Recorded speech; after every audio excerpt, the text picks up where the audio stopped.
Selamat sore teman-teman semua. Apa kabar? Semoga selalu dalam keadaan sehat ya. Selamat datang kembali di Genswindo Talk. Kali ini kita sudah memasuki episode yang ke-6.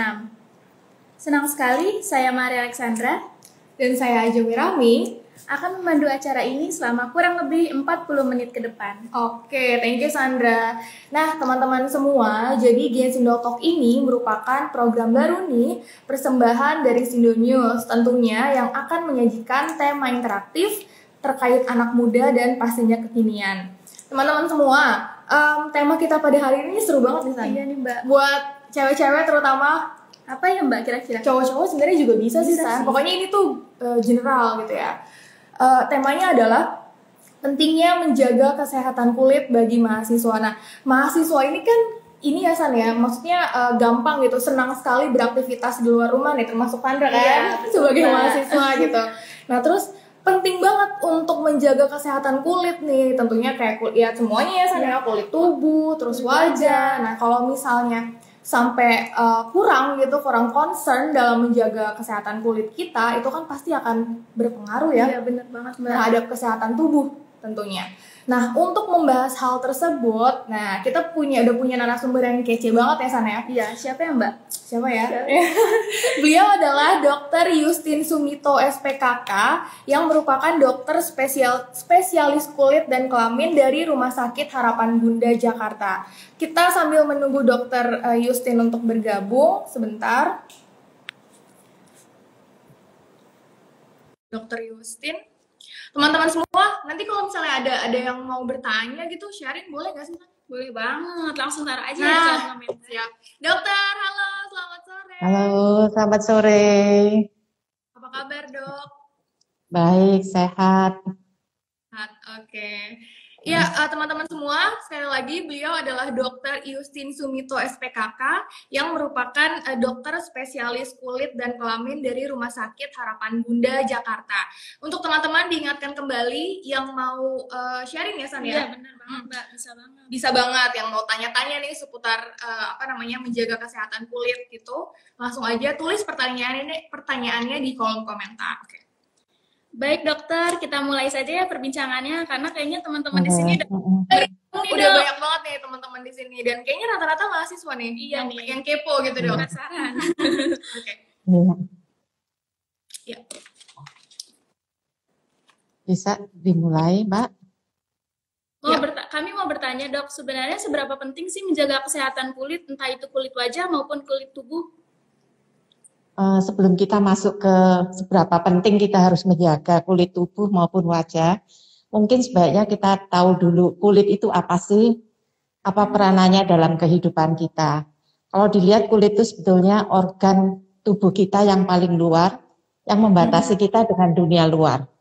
Jadi dan di sini fungsinya banyak sekali ya, selain fungsi vital dalam kehidupan kita, dia juga bisa mencerminkan estetika, mencerminkan indikator sistemik, dan juga ekspresi ya, ekspresi misalnya kita sedih, gembira, juga sebagai sarana komunikasi nonverbal bagi kita. Jadi kalau kita nggak menjaga dengan baik, pasti fungsi-fungsi itu juga akan terganggu. Begitu ya. Oke. Jadi tadi dokter udah bilang ya, kayak perisai tubuh kita ya dok ya sebenarnya. Iya, membatasi kita dari lingkungan hidup manusia kita. Dan penting juga kulit itu kalau direntang kira-kira 1,5 meter dan berat badannya bisa mencapai 15% dari berat badan kita. Oke dok. Mungkin Sandra mau bertanya apa lagi? Boleh nih dok, kalau misalkan mahasiswa malas untuk menjaga kesehatan kulit itu kira-kira apa ya dok ya? Karena kan mungkin mahasiswa itu banyak aktivitas di luar ya dok ya, yang mengharuskan mereka untuk ya let's say panas-panasan, kemudian aktif berorganisasi, istilahnya kesana kesini gitu ya dok ya, dengan penuh aktivitas. Nah, seberapa penting dok sebenarnya, dan gimana sih saran dari dokter agar mahasiswa ini bisa pandai gitu, maksudnya langkah-langkah apa yang bisa dilakukan untuk menjaga kesehatan kulit terutama bagi mahasiswa gitu dok? Sebelumnya kita mesti tahu dulu fungsi dari kulit ya. Pada umumnya kulit itu kita bagi menjadi 3. Jadi untuk kulit luar yang biasa kita sebut epidermis, kulit tengah yang kita sebut dermis dan subkutis. Nah, sebetulnya yang dermis ini yang kita sebut true skin. Nah, untuk lapisan epidermis ini fungsinya banyak sekali. Untuk proteksi, termoregulasi, absorpsi, sekresi, bisa untuk pembentukan vitamin D. Nah, untuk yang true dermis itu biasanya itu memang yang kulit yang bertanggung jawab terhadap kekenyalan tubuh kita, terus elastisitas kulit kita juga. Jadi kalau tidak dijaga dengan bagus, otomatis fungsi-fungsi kulit ini akan terganggu. Contoh lah, misalnya fungsi proteksi kita terganggu, otomatis perlindungan terhadap mekanis terganggu, perlindungan terhadap kimiawi terganggu, bahan-bahan iritan akan lebih mudah masuk. Terus perlindungan terhadap UV, kalau kita tidak melindungi, aging skin akan lebih mudah timbul. Ya, jadi kita mesti memperhatikan fungsi-fungsi itu. Kalau malas ya nanti kemundurannya akan lebih cepat. Ya. Oke. Ya. Oke, terima kasih dok. Ini ada pertanyaan nih dok, kita sudah mulai mendapat pertanyaan nih dari di kolom komentar. Mungkin Sandra bisa dibantu? Dari Haikal, kulit wajahku udah mulai kerut-kerut dok. Bagaimana sih menjaga supaya awet muda dan apa aja makanannya? Apakah ada pantangannya dok? Umur usianya berapa ya? Mahasiswa paling rentangnya 20-30 tahun ya ini ya. Haikal usianya berapa Haikal? Kira-kira kalau mahasiswa ya udah kita anggap 20-30 tahunan ya. Sebetulnya kalau mahasiswa aktivitas banyak di luar, terus banyak panas-panas, harus melindungi kulit. Untuk dari sinar matahari. Jadi sebetulnya untuk usia 20-30 tahun itu aging skin belum muncul. Kalaupun masih sudah muncul, biasanya ada kerutan yang sangat halus atau tidak nampak. Tapi kalau seperti tadi, Mas Haikal 30 ternyata usianya. Iya, masih antara 20-30.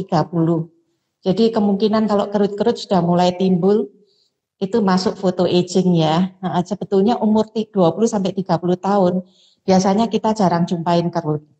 Atau ada pun minimal. Terus kulitnya juga masih bagus, jarang timbul bintil yang orang awam bilang kutil-kutil itu. Jarang kita jumpai, lebih gampang diraba daripada dilihat. Jadi mungkin fungsi proteksi terhadap UV-nya harus diperbaiki. Selain juga mesti pakai skincare untuk memperbaiki kondisi kulitnya. Iya, skincare. Nah dok, tadi kan dokter udah nyebutin nih permasalahan-permasalahan kulit. Nah sebenarnya tuh pemakaian skincare atau body care tuh punya pengaruh gak sih dok untuk kulit atau tubuh kita? Pengaruhnya banyak sekali. Oke. Seberapa besar dok pengaruh skincare dan mungkin body care bagi?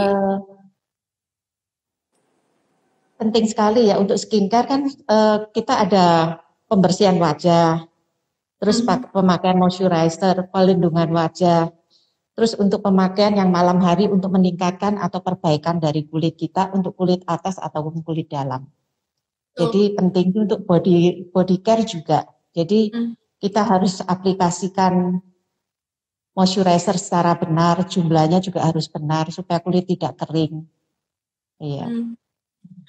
Dok, mungkin di sini masih banyak teman-teman yang bingung gitu ya dok. Gimana caranya mengenali kulit kita nih dok, terutama kulit wajah ya, untuk mengetahui skincare apa sih yang tepat gitu kan, biar nggak salah-salah memilih skincare gitu. Karena kan yang kita tahu skincare di pasaran tuh banyak banget ya dok ya, jenis dan juga. Iya. Nah, terus gimana caranya biar tahu mudah gitu mengenali kulit wajah kita dok? Untuk mudahnya biasanya kulit itu pada umumnya kan kita bagi kulit kering, kulit berminyak, tapi juga ada antaranya, biasanya terjadi mix juga. Jadi nggak seluruhnya kering, tapi nggak seluruhnya berminyak. Biasanya yang berminyak daerah T. Jadi untuk gampangnya kalau kita melihat kulit kering, biasanya kering ini diikuti sensitif ya. Biasanya porinya bagus, tidak tampak, kulitnya tampak halus. Tapi kulit kering ini gampang sekali merah. Kadang dari matahari masuk ke ruangan dia udah merah. Kena makanan yang pedas atau panas juga dia merah. Kadang juga sering timbul seperti rambut di daerah hidung atau sekitarnya. Tapi kalau kulit berminyak biasanya ya memang porinya besar. berminyak, cepat kotor, dan cepat berjerawat. Kalau mix biasanya antara itu, di daerah T biasanya oily, pipinya ke arah kering. Jadi kalau kita bisa mengenali kulit kita bisa memilih skincare kita yang cocok. Kecuali kalau sensitif sekali ya mungkin harus konsultasi ke SPKK yang terdekat ya. Kalau misalnya untuk tubuh dok, memilih body care itu seperti apa? Tadi kan wajah ya dok ya, apakah dia di tubuh atau seperti apa dok? Di tubuh juga sering kita jumpai untuk kulit yang kering, atau yang normal, atau yang berminyak. Kalau untuk kulit yang kering, biasanya kita harus aplikasi moisturizer sesegera mungkin dan sesering mungkin. Jadi habis mandi kita handukan langsung harus aplikasi body care-nya. Dan untuk pemilihan body care juga kalau untuk diaplikasikan seluruh badan mungkin lotion lebih bagus, tapi untuk area yang kering kita bisa menambahkan krim juga supaya tidak terlalu lengket ya. Oke, dok, ini ada pertanyaan lagi nih. Mungkin Sandra bisa dibantu? Ada pertanyaan nih dok dari Nada Nadif. Pertanyaannya itu, dok, boleh gak sih tips mengecilkan pori-pori untuk usia 25 sampai 28? Mengecilkan pori-pori dok, untuk tips untuk mengecilkan pori-pori. Mungkin ini pori-pori wajah ya Mbak Nada maksudnya. Iya. Sampai 28 tahun tuh gimana? Kayak saya juga butuh deh dok tips itu. Sebetulnya boleh-boleh aja, cuman kadang-kadang tidak permanen ya. Jadi ada alat-alat yang bisa untuk membantukan mengecilkan kulit. Tapi kalau kita tidak iringi dengan step-step untuk skincare yang bagus juga dia akan ada sumbatan lagi, terakhir juga gede lagi sebetulnya. Untuk pemeliharaan kulit tidak apa-apa. Jadi memang ini kalau ngomong masalah kulit, apalagi wajah emang harus perawatannya ekstra hati-hati ya dok ya, kalau misalnya menurut saya kan. Betul tadi yang dokter bilang ya memang harus mengenali jenis kulitnya ya, kalau enggak nanti kayak semacam iritasi gitu ya dok ya, malah kena, ada mungkin orang yang nggak bisa kena debu, terus nggak bisa makan yang aneh-aneh gitu ya dok, itu kan pasti larinya ke kulit ya dok. Iya. Ini ada nih dari Ido, Dr. Justin the best skincare-nya katanya. Terima kasih. The best katanya dok. Oke. Terima kasih. Dokter, dalam ini dok cuci muka nih San. Biasanya Sandra kalau cuci muka tuh sehari berapa kali San? Biasanya 2 kali sih. 2 kali, sehari 2 kali. Nah kita tanya sama dokter aja yang bagus berapa kali nih dok untuk cuci muka, apalagi kan gitu ya, ada seger kayak cuci muka gitu ya San. Iya Mbak, tapi kondisi lagi panas tapi kita malah cuci muka dok. Boleh gak sih dok sebenarnya seperti itu? Sebetulnya kalau untuk cuci muka kita harus sesuaikan kondisi kulit kita. Kalau kulit kita cenderung kering, biasanya kita anjurkan 2 kali aja cukup sebelum beraktivitas keluar rumah atau saat kita pulang. Dan untuk kulit yang berminyak lebih fleksibel. Begitu kotor, berminyak kita harapkan untuk cuci muka, karena dengan pembersihan wajah otomatis nanti sumbatan berkurang, kecenderungan untuk menjadi jerawat juga berkurang. Kenapa yang juga berminyak? Pemilihan bahan untuk kulit kering kita harus memilih untuk yang mild ya. Yang soft kita usahakan tidak banyak pewangi, tidak pakai pewangi, tidak pakai pewarna. Dok, kenapa yang berminyak lebih fleksibel dok? Kulit berminyak? Ya karena ketahanan kulitnya juga lebih bagus ya. Tapi kalau berminyak kita anjurkan untuk cuci 1-2 kali. Kadang-kadang tengah hari dia udah berminyak kotor, kita nggak bersihkan akan lebih mudah timbul jerawat. Jadi ya memang harus dibersihkan dengan bener-bener kayak semacam toner gitu ya dok, kayak yang buat membersihkan wajah. Biasanya gitu kalau berminyak kita pakai sabun, tetap kita pakai. Terus toner boleh pakai toner yang mengandung AHA. Ya. Kalau misalnya tidak mengikuti itu, resikonya dok? Lebih gampang timbul jerawat biasanya. Lebih gampang terjadi sumbatan. Jadi kalau misalnya udah kotor, berminyak, terjadi sumbatan, nanti aktivitas dari flora-floranya juga meningkat, terjadi inflamasi, jerawatnya lebih gampang breakout lagi. Serem juga ya Mbak. Iya. Jadi kalau misalnya kita nggak tahu gitu ya cara merawat kulit wajah gitu terutama itu akan sangat-sangat Berbahaya ya Dok ya. Nah, Iya, jerawat Sandra ya dan teman-teman yang di sini yang sedang bergabung mungkin agak bingung juga nih Dok. Kita ada jerawat nih di bagian wajah gitu Dok. Terus ini gregetan gitu mau dipipes gitu Dok, aduh ini gimana sih gregetan gitu apalagi sudah terlihat putih gitu. Nah, gimana sih Dok cara kita menangani gitu ya jerawat yang ada di wajah kita gitu supaya tidak membekas dan juga supaya nggak nggak semakin parah gitu Dok. Itu seperti apa Dok? Sebetulnya kalau jerawatnya nggak terlalu banyak, boleh pakai produk-produk yang di counter. Tapi kalau memang jerawatnya banyak, kita anjurkan untuk konsultasi aja dengan SPKK yang terdekat, karena mungkin membutuhkan penanganan yang lebih kompleks. Jadi untuk jerawat biasanya kan bisa dimulai dengan komedo, tertutup, terbuka, peradangan. Biasanya kita nggak anjurkan untuk dipencet-pencet sendiri ya. Kalau toh misalnya mau dikeluarkan dengan facial, kita harapkan komedo yang sudah terbuka. Kalau yang meradang, kadang-kadang dipencet tambah meradang, ya. Gitu. Karena teman-teman atau mungkin saya juga ngalamin sih Dok ya, mungkin Sandra juga ya kalau ada jerawat tuh kayak gergetan, dipegang gitu. Ya, kepingin mencet ya. Bawaannya tuh pengen dikeluarin gitu isinya, tapi ternyata memang nggak boleh ya Dok ya. Kita tidak menyarankan biasanya. Oke, dokter kita ada pertanyaan lagi nih dari Sandra. Dok, kalau sudah cuci muka dengan sabun muka, apakah masih perlu membersihkan wajah dengan milk cleanser? Kalau misalnya kita memakai make up yang sangat menutup, kita anjurkan untuk membersihkan pakai milk cleanser.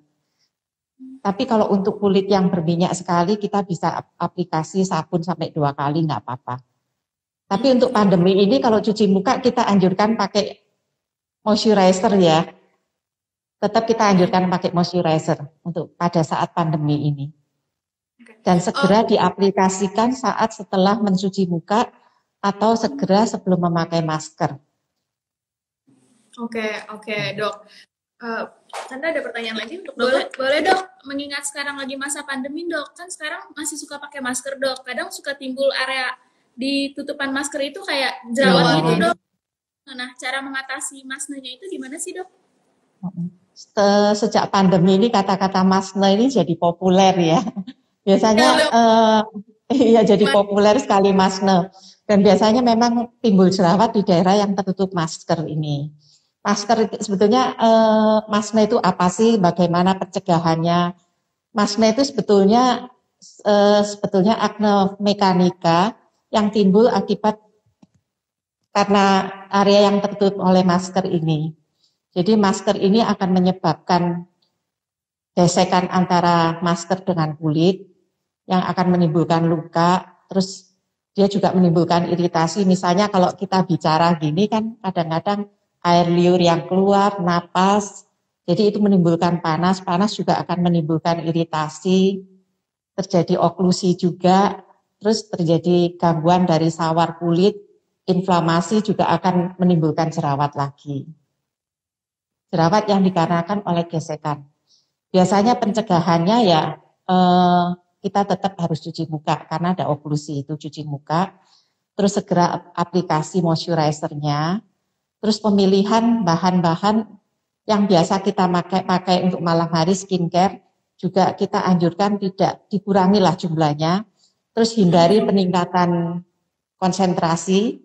Kita hindari juga pemakaian bahan baru, kecuali kalau harus ya. Terus sama hindari juga make up di daerah masker. Oke, nah itu ya.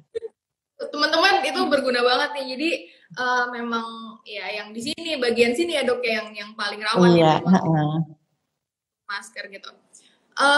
Masalah make up ya Sandra. Mungkin teman-teman juga sekarang udah ini ya Dok ya, udah sangat concern gitu, terutama perempuan ya, mahasiswi teman-teman mahasiswi udah sangat concern dan menggunakan make up gitu. Ada yang tergantung gitu, ada yang punya kecenderungan untuk bermake up yang tebel gitu, yang kayak heavy make up tadi dokter bilang gitu.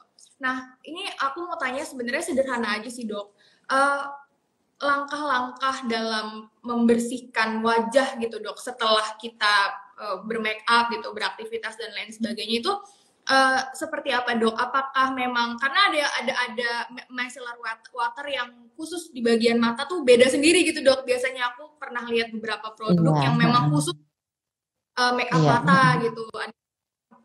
Khusus untuk bibir juga ada ya San ya.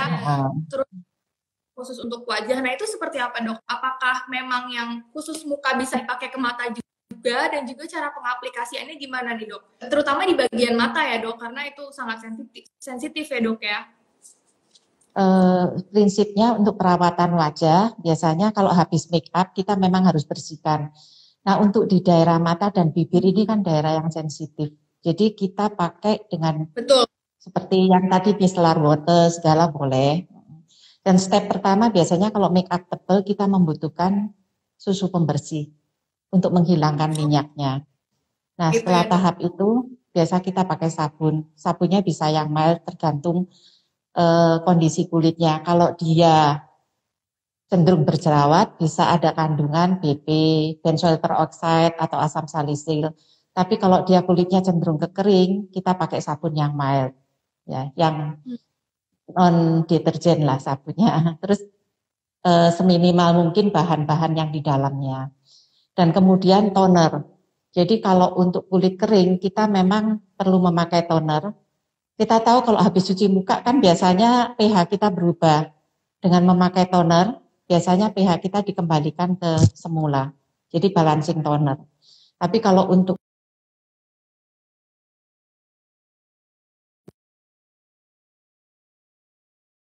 dan kalau memang kering, kita segera aplikasi moisturizer. Dalam masa pandemi ini kita anjurkan yang ringan saja moisturizer-nya. Itu tip-tip untuk make up, pembersihan habis make up ya. Iya, terputus ya ini ya. Oke. Ya, dokter. Suara kami jelas ya dok ya di dokter ya? Iya, sebagian ada yang terputus tadi. Tapi jelas sekarang. Koneksi seperti biasa dok. Iya. Jelas? Iya. Oke, siap. Oke dok. Selanjutnya pertanyaan, ini teman-teman masih ditunggu.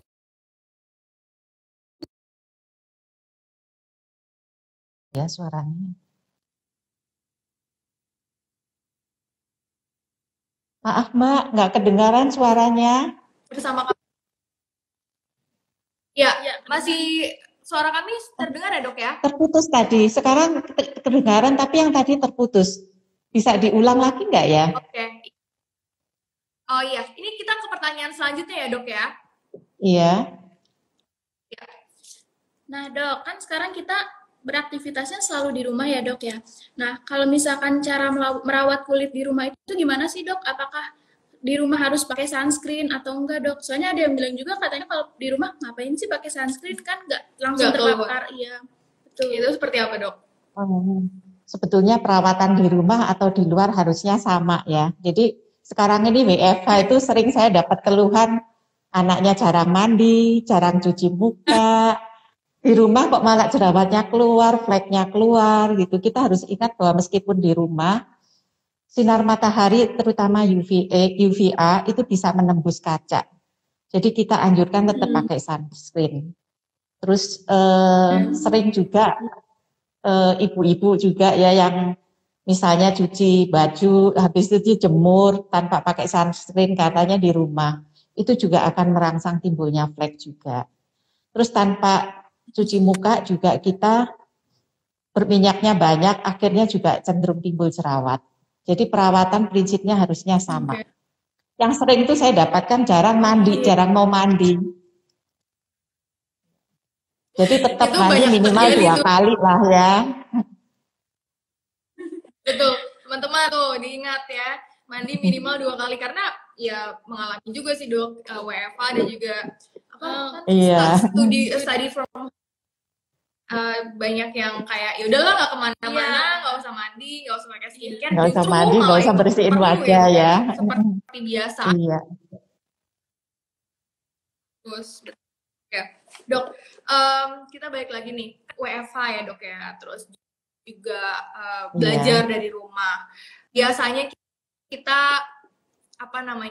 kayak terus-terusan gitu menatap layar gawai, layar gadget gitu Dok. Terus dia berada di ruangan ber-AC. Yang terakhir,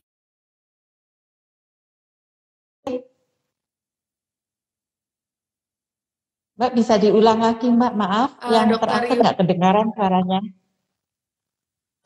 Ya Dok, kita kan sering nih ya mahasiswa dan juga para karyawan gitu ya, WFH terus harus menatap layar gadget gitu Dok, terus-terusan, terus juga berada di dalam ruangan AC gitu.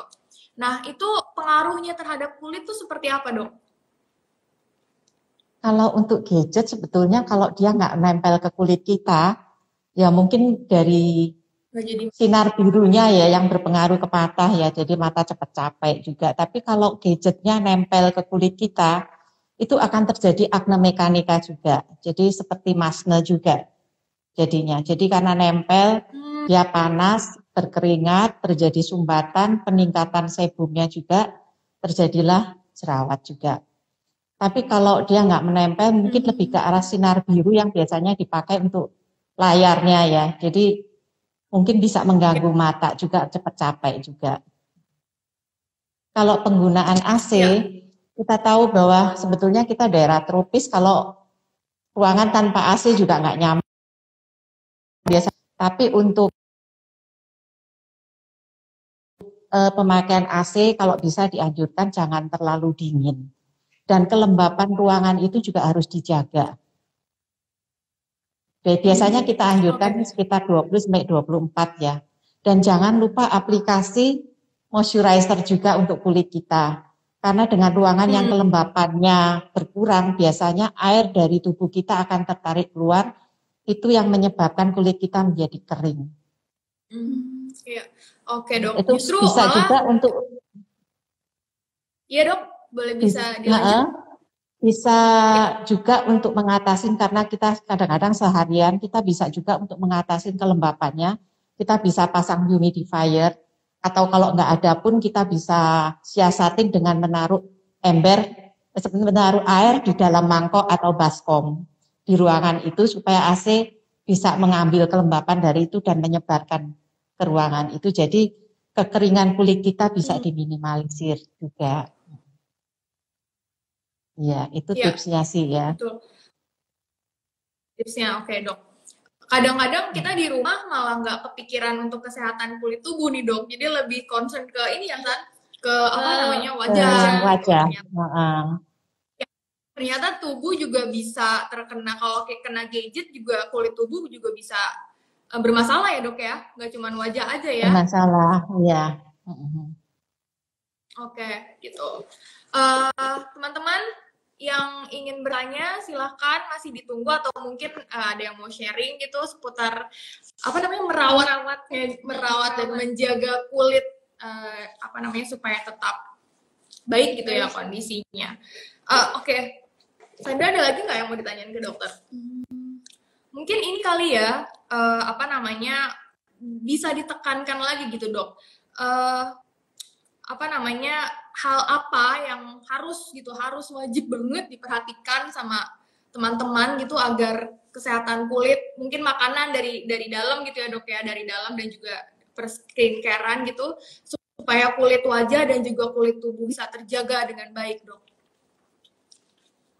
Sebetulnya yang saat ini itu dalam pandemi itu permasalahan di kulit itu meningkat dengan tajam. Ya.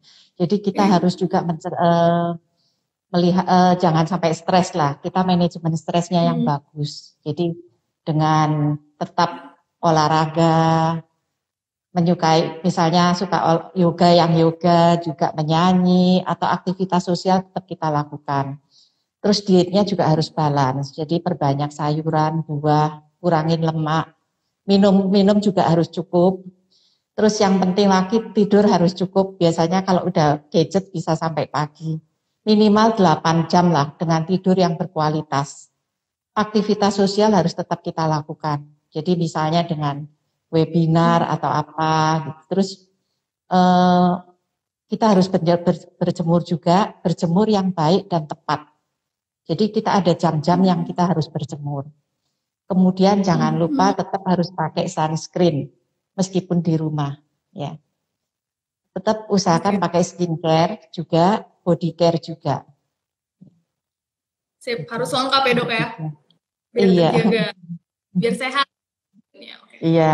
Nah dokter, tadi kan dokter udah bilang kalau misalkan kita nih dokter, kira-kira kalau olahraga itu bisa ngebantu buat ngejaga kesehatan kulit gak sih dok? Iya, maksudnya olahraga terbaik apa gitu dok? Mungkin dokter ada rekomendasi atau mungkin semua olahraga sama aja gitu yang bisa menjaga kesehatan kulit. Terus tadi untuk berjemur dok, baiknya tuh di jam berapa sih dok sebenarnya kalau misalnya kita mau berjemur gitu supaya kulitnya nggak terganggu juga, itu jam berapa dok biasanya? Untuk berjemur biasanya kita anjurkan jam 9. Jadi jangan terlalu siang ya, karena kalau udah jam 10 sampai jam 12, indeks UVB kita tinggi. Jadi kulit kita lebih gampang terbakar surya. Nah, kalau untuk berjemur biasanya kita anjurkan jam 9, maksimal 15 menit. Kalau kulitnya nggak ada masalah, nggak apa-apa. Tapi kalau kulit yang bermasalah, kulit yang sensitif, biasanya kita anjurkan 5 menit dulu, dicoba 5 menit dulu. Kalau nggak ada masalah, perlahan kita bisa naikkan 10 menit, 15 menit. Dan biasanya berjemur kita anjurkan seminggu cukup 2 atau 3 kali. Dan daerah yang dijemur kalau bisa cuma lengan sama tungkai. Jangan wajah sama leher. Jadi kita tetap wajah dan leher tetap kita lindungin pakai sunblock. Supaya tidak terjadi photo aging atau penuaan dini. Ya. Itu untuk. Kalau olahraga, semua olahraga memang baik untuk kulit atau mungkin dokter ada apa nih kayak saran gitu ya, atau olahraga terbaik apa sih sebenarnya? Iya benar. Sebetulnya olahraga tergantung ya, tergantung dari kondisi masing-masing. Kalau nggak ada masalah sih semua olahraga boleh, bagus. Tapi kalau misalnya kulitnya sensitif, biasanya kita anjurkan ya jangan berenang karena akan menimbulkan tambah kering. Tapi kalau memang itu cuman yang disenangi ya nggak apa-apa. Kita bisa usahakan dengan pemakaian moisturizer dulu sebelum berenang, terus memakai sunscreen. Setelah berenang ya kita harus bersihkan dengan sabun yang mild dan segera aplikasikan juga moisturizernya juga. Iya. Oke, kalau untuk tubuh dok sama ya dok ya? Body lotion atau apa gitu untuk yang mau berenang dok? Sama, tetap kita harus pakai sebelum berenang, kita usahakan pakai. Tapi kalau untuk kulit kering mungkin lebih bagus diaplikasikan yang krim ya. Sunscreen tetap harus dipakai juga. Mungkin harus dipilih malah yang water resistant ya.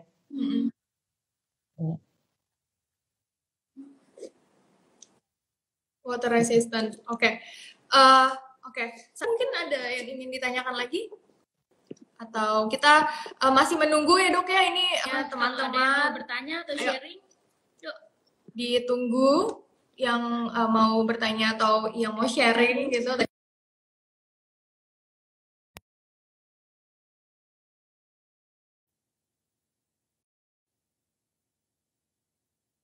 Suaranya nggak kedengaran. Pertanyaan lain nih dok dari saya. Iya. Iya, sudah jelas ya dok? Sudah jelas ya? Udah. Jadi memang agak terputus sepertinya ini koneksinya.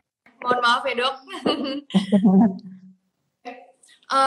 Dokter, sebenarnya nih ya dok, kalau misalnya kita banyak yang bilang gitu kan, kalau misalnya keluar rumah jangan lupa pakai jaket karena takut gitu kan istilahnya. Banyak banget tuh maksudnya yang bilang gitu ya dok ya, atau jangan pakai baju hitam karena nanti kulitnya gampang kebakar kayak gitu dok. Itu sebenarnya benar nggak sih dok kalau warna hitam tuh akan berpengaruh apa terhadap kulit kita, atau lebih baik pakai warna-warna yang cerah, itu seperti apa dok? Sebetulnya prinsipnya pakai jaket, pakai payung, pakai topi itu kan untuk melindungi kita dari sinar UV. Boleh aja dipakai, tapi sunscreen tetap dipakai. Nah soal warna biasanya kalau warna gelap dia memang lebih menyerap. Jadi biasanya untuk misalnya masker lah, pemakaian masker, kita sarankan warna terang aja supaya memantulkan sinar dia. Warna gelap memang dia lebih menyerap sinar. Jadi tetap sunscreen kita pakai, kalau mau dibantu, kalau panasnya terik mau dibantu payung boleh, topi boleh, jaket boleh. Oke. Siap. Jadi usahakan pakai yang warna-warna terang ya dok ya, karena warna gelap. Iya, dia memantulkan sinar biasanya. Satu note penting lagi dari Dokter Yustin nih terkait dengan penggunaan pakaian gitu di bawah sinar matahari. Oke. Baik dok, terima kasih atas penjelasannya. Sebenarnya masih banyak nih topik yang pengen dibahas lebih lanjut. Masih seru ya? Iya, masih seru banget. Masih banyak yang mau dikulik dok. Tapi mengingat waktu yang sangat terbatas, mungkin dokter bisa kasih closing statement untuk teman-teman yang sedang menyaksikan IG Live kali ini dok. Iya, untuk masa pandemi ini atau masa-masa normal sebetulnya pemeliharaan kulit, wajah maupun tubuh sangat penting.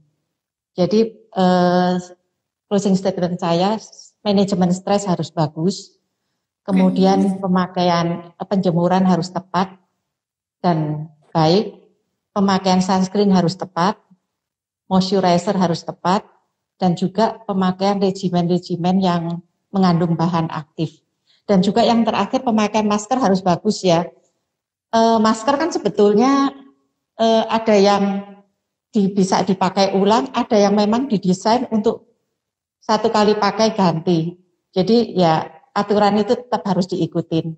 Jadi untuk memang masker yang sekali pakai ya kita buang, tapi kalau yang dicuci boleh, masker kain misalnya kita boleh cuci, tapi tetap harus mengingat urutan itu sabunnya yang harus soft, jangan kalau bisa jangan hindari juga yang